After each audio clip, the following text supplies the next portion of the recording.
श्री कृष्ण, मुझे क्षमा करें श्री कृष्ण। मुझे ज्ञात है कि मेरे कृत्य से आप बहुत आहत हुए। जो हो गया उसे मैं बदल तो नहीं सकता, परंतु फिर भी आपकी क्षमा का अभिलाषी हूं।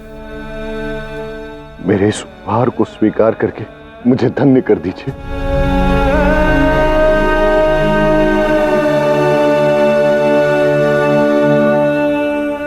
मैंने कहा था मैं उचित समय आने पर इसे स्वीकार करूंगा। उचित समय अभी नहीं आया। इस तीर को लेकर चले जाओ, अभी यही सबके हित में है।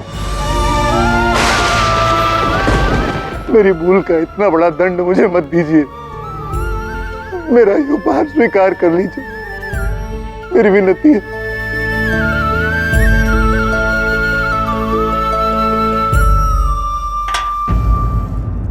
चाहे ये कुछ भी कहे, इसे इस कारागार से कोई भी मुक्त नहीं करेगा। कल जब तक मैं स्वयं इसे यहां से लेकर ना जाऊं, तब तक आप सब केवल इस पर दृष्टि बनाए रखेंगे।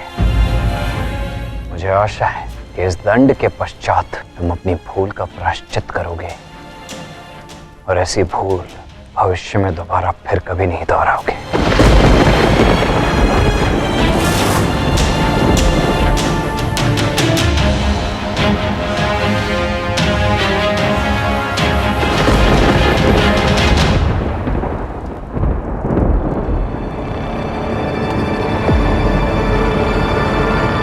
सैनिकों, कारागार में बंद हो इसका अर्थ ये नहीं है कि मैं अपने मित्रों से मिल भी नहीं सकता। आने दो उन्हें, मुझे उनसे बात करनी है। उस चरा ने बहुत अपमानित किया है मुझे। इस कृत्य का मूल तो चुकाना होगा उसे। परंतु कैसे सांब?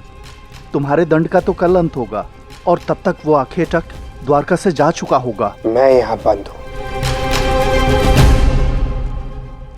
किंतु तुम लोग तो स्वतंत्र हो ना।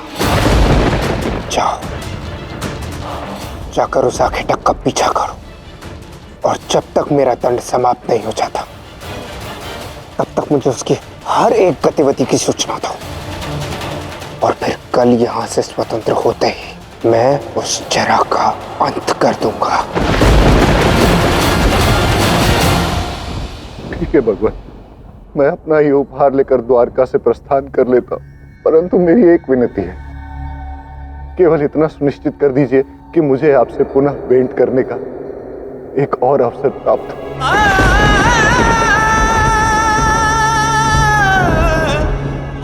ये निर्णय नियति के हाथ में है जरा। यदि नियति में हमारा मिलना लिखा होगा तो कोई चाह कर भी उस क्षण को रोक नहीं पाएगा।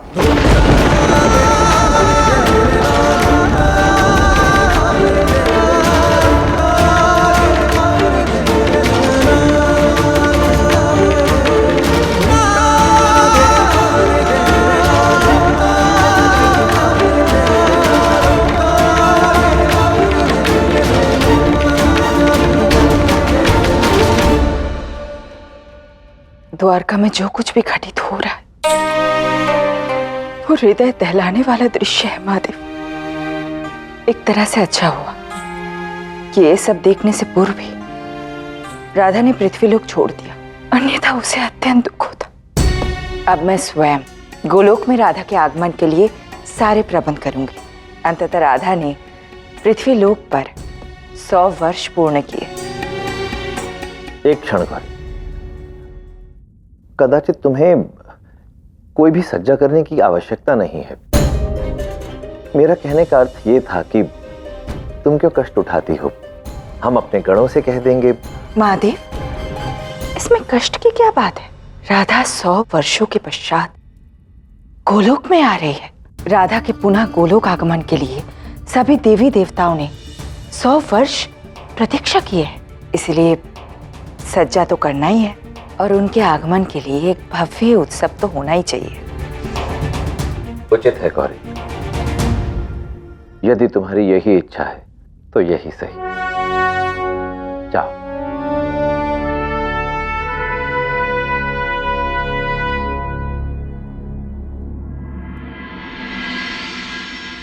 नियति ने ऐसा क्या किया, मिली प्रेम में ऐसी वेरा, चाहा था क्या पाया। तुम तो अब यहाँ नहीं हो रहे थे, कुछ ही मेरा किंतु तुम्हारी स्मृतियाँ, तुम्हारा आभास अब भी यही है।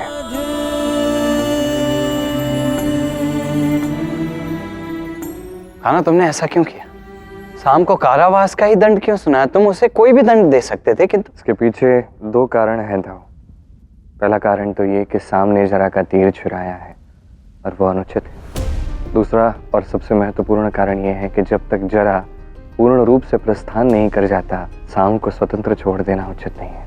क्या उचित है क्या अनुचित है, मेरी तो कुछ समझ नहीं आ रहा है कान्हा। समस्त द्वारका में वाद विवाद तो अब भी छिड़ा ही हुआ है, कहीं कोई कुछ सुनने को तैयार नहीं। ऊपर से समस्त नगर वासियों के क्रोध पर मद ने अग्नि का कार्य और कर दिया है। सब अपना विवेक खो चुके हैं कान्हा। तुम्हारी इतनी विनती के पश्चात भी समस्त द्वारका वासियों का ऐसा व्यवहार, ये आज से पूर्व तो ऐसा कभी भी नहीं हुआ है कान्हा कि द्वारकाधीश की किसी भी बात की अवहेलना की गई हो। यही तो नियति का खेल है। अब तक जो कभी नहीं हुआ, अब वही सब होगा। धीरे धीरे सभी एक दूसरे का सम्मान करना तक भूल जाएंगे तो चाहे वो द्वारकावासी हो या परिवार का सदस्य ही क्यों ना हो। मैंने जरा और शाम के साथ जो कुछ भी किया वो उचित कर्म था, किंतु मेरे समाधान निकालने से कोई अंतर नहीं पड़ने वाला। द्वारका की नियति में जो अहित लिखा है वो होकर रहेगा, उसे हम नहीं रोक सकते। अब तो बहुत कुछ है जो देखना शेष है था।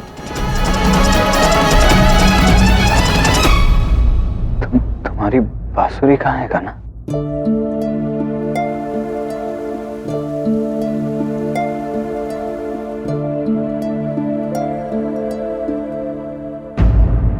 इस संसार में अब मेरे लिए कोई संगीत, कोई स्वर, कोई रंग शेष नहीं है। इस बांसुरी को अपने पास रख के भला मैं क्या करता था।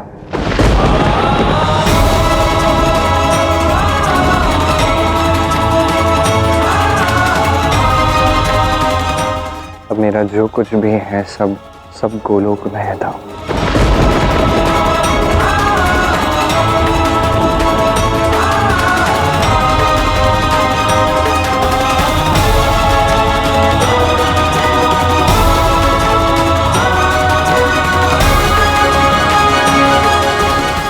ये सब तो होना ही था दाऊ।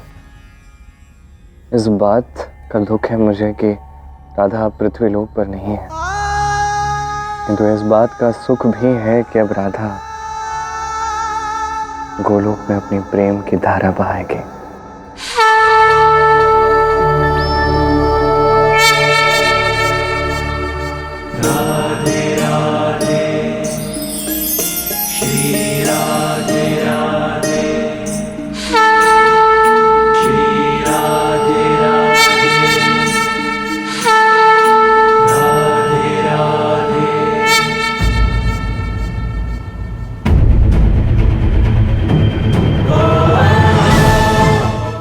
श्री कृष्ण भक्त श्री धामा तुम्हें श्राप देता हूं कि तुम 100 वर्षों तक श्री कृष्ण को भूली रहोगी और गोलोक से दूर मृत्यु लोक में रहोगी।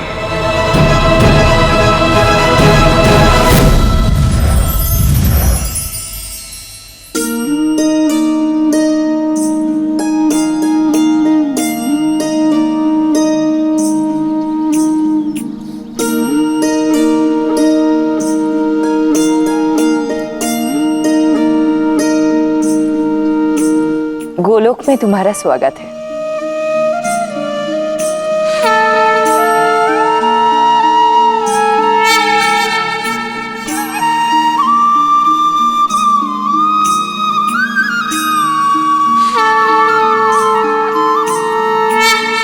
मेरे साथ आओ राधा।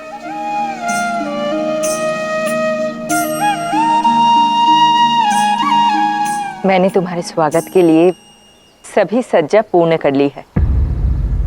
आज गोलोक में तुम्हारे पुनः आगमन की खुशी में उत्सव होगा।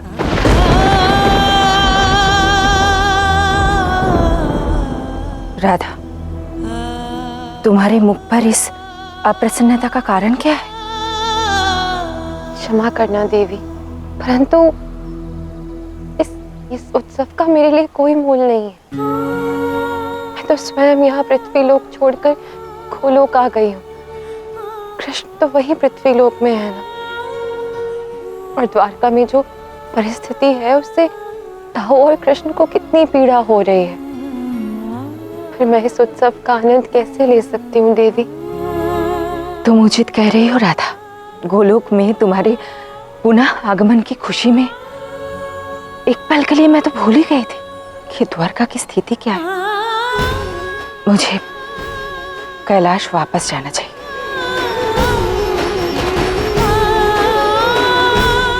देवी, मेरे स्वागत के लिए आपने जो उत्सव की तैयारियां की हैं उसके लिए आपका बहुत बहुत धन्यवाद। किंतु देवी, मैं ये चाहती हूँ कि इससे भी विशाल उत्सव का आयोजन हो। जब कृष्ण गोलोक में प्रस्थान करें, क्या आप मेरी ये इच्छा पूर्ण करेंगी ना? अवश्य, ये तो मेरा सौभाग्य होगा।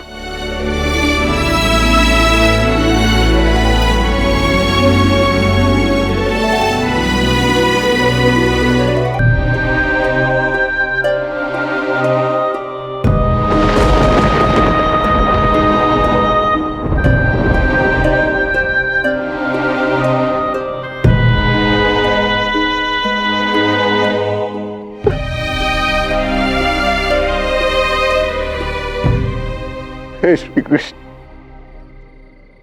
इतनी क्या बड़ी भूल हो गई मुझसे कि आपने मेरा उपहार स्वीकार नहीं किया। आपको कोई उपहार दिए बिना मैं द्वारका से कैसे जा सकता हूं? यदि आप मेरा ये उपहार स्वीकार नहीं करेंगे तो मुझे आपके लिए अन्य किसी उपहार की खोज करनी होगी, और तब तक खोज करता रहूंगा जब तक आपके उपयुक्त कोई उपहार मुझे मिल नहीं जाता।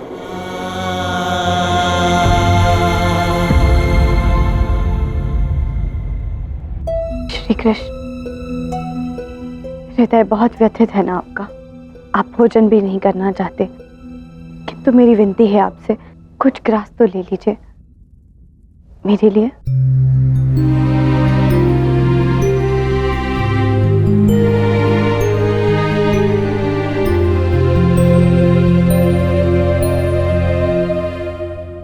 तुम्हारे मन में जो भी प्रश्न है उसे मन में मत रखो, पूछ लो।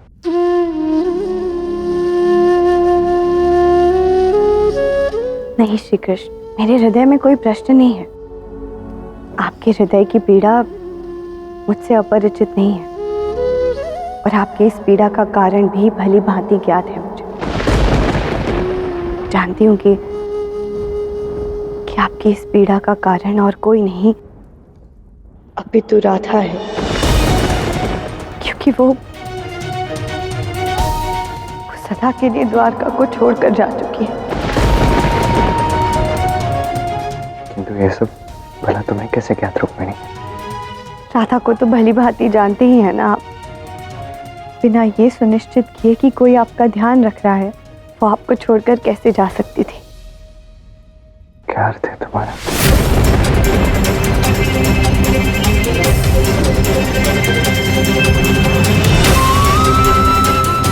राधा, क्या हुआ? राधा, तुम रो क्यों रही हो? ये पीड़ा ऐसी है जो मैं तुम्हारे अतिरिक्त तो किसी से नहीं कह सकती। ऐसी क्या बात है राधा?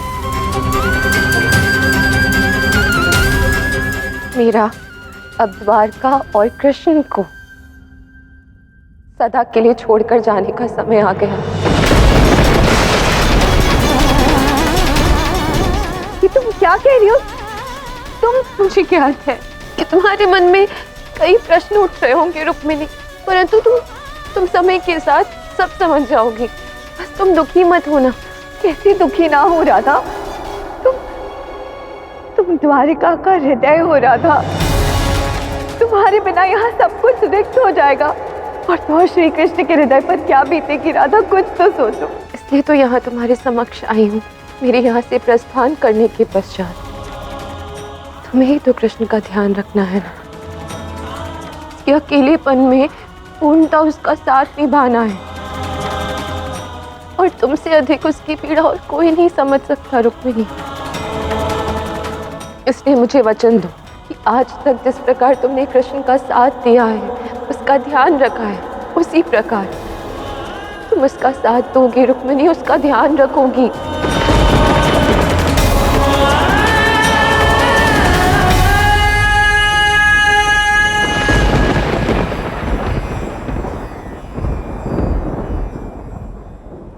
जाते जाते भी राधा ने वही किया जिसके लिए उसका जन्म हुआ था, आपसे प्रेम।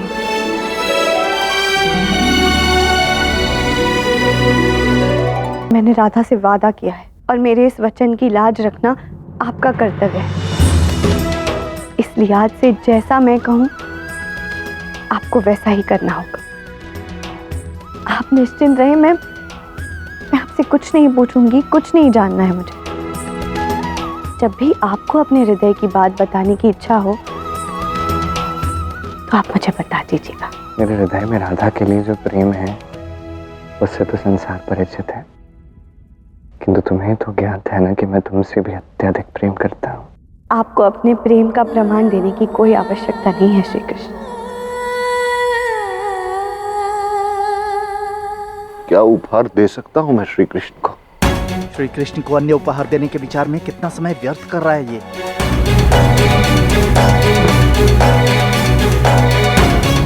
मिल गया मार्ग। मैं एक आखेटक हूं और आखेट करना ही मेरा कर्म और धर्म है।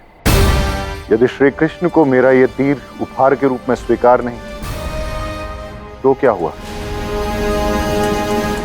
इस तीर से आखेट किया गया कोई जीव तो उन्हें मैं उपहार में दे ही सकता हूं।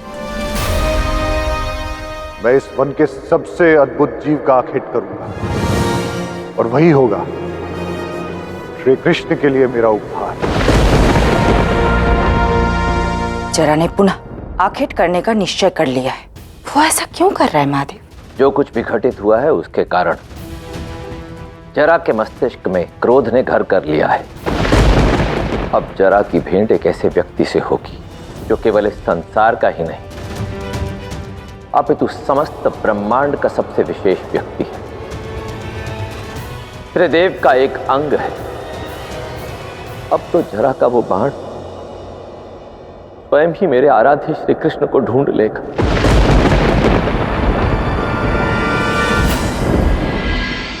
एक दिन की अवधि तो अब समाप्त हो गई है ना। चलो अब द्वार खोलो और मुक्त करो मुझे। नहीं युवराज, सेनापति का आदेश है कि वो स्वयं आकर आपका दंड समाप्त करे। देखो तू, लगता है ताउशी मुझे मुक्त करने के लिए ही आ रहे हैं। यदि उन्होंने मुझे पुनः क्रोध करते हुए देख लिया तो कहीं वो अपना विचार न बदल ले। मुझे इस समय शांति रहना चाहिए।